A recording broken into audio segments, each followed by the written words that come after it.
এই তো এখানে বসে এখন বার্গারটা মজা করে খাবো। অনেক দিন ধরে ভালো কিছু খাবার খাইনি। আরে এখন খাবো না, থাক বাবা আসুক, দুজনে একসাথে মিলে খাবো। বল্টু বাবা, তুই স্কুল থেকে বাসায় চলে এসেছিস? হ্যাঁ বাবা, আমি স্কুল থেকে চলে এসেছি আর তোমার জন্য একটা মজার খাবার নিয়ে এসেছি। এখন তুমি চোখ বন্ধ করো আর এখন চোখ খোলো। এই দেখো, এটা আমি তোমার জন্য কি নিয়ে এসেছি।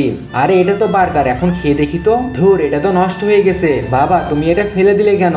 বল্টু, এই বার্গারটা নষ্ট হয়ে গেছে, খাওয়া যাবে না। তোমাকে খেতে হবে না, আমি এটা খাবো। আমি অনেক কষ্ট করে টাকা জমিয়ে এটা কিনেছি। আরে এটা খাওয়া যাবে না, এটা নষ্ট হয়ে গেছে, ভালো না। আমার কথাটা একটু বোঝার চেষ্টা কর। তুমি সবসময় আমার সাথে এরকমটা করো। ধুর, আমাকে আর ভালো লাগে না। বন্ধুরা, আজকে আমার বাচ্চারা দোকান থেকে নষ্ট একটা বার্গার কিনে নিয়ে এসেছে। আমি সেই বার্গারটা খাইনি, তাই সে অনেক রেগে গেছে। বার্গারটা নষ্ট হয়ে গিয়েছিল আর সেখান থেকে অনেক বাজে দুর্গন্ধ বের হচ্ছিল, কিন্তু তাকে আমি সেটা কিভাবে বুঝাই। আজকে তাকে একটা মজার খাবার বানিয়ে দিব আর দুজনে মিলে একসাথে খাবারটা খাবো। এই তো আজকের খাবারটা বানানো হয়ে গেছে। বল্টু, এখন চল আমরা মজা করে দুজনে খাবারটা খাবো।